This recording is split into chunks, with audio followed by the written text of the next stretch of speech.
आसन आम परसेंटेज गोटे शानदार क्वेश्चन टे करमा। देखो जदि p equal to 3/5 q equal to 7/9 और r इक्वल टू 5/7 हुए तेबे निम्नोक्त मध्य क्यों उक्ति ठीक। तो ये मनकर भीतर केनटा हमके ठीक लागुस।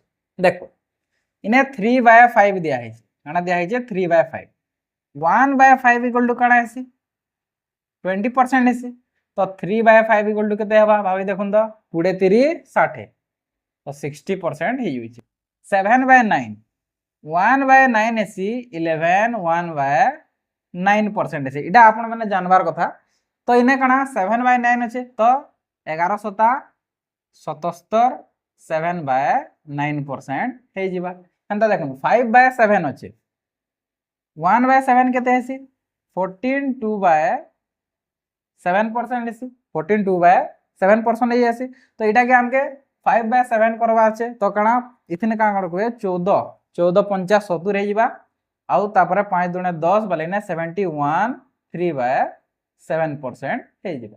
तो इने हमके देखवार छे ई सीक्वेंस भितरु केनटा ठीक अछि जे।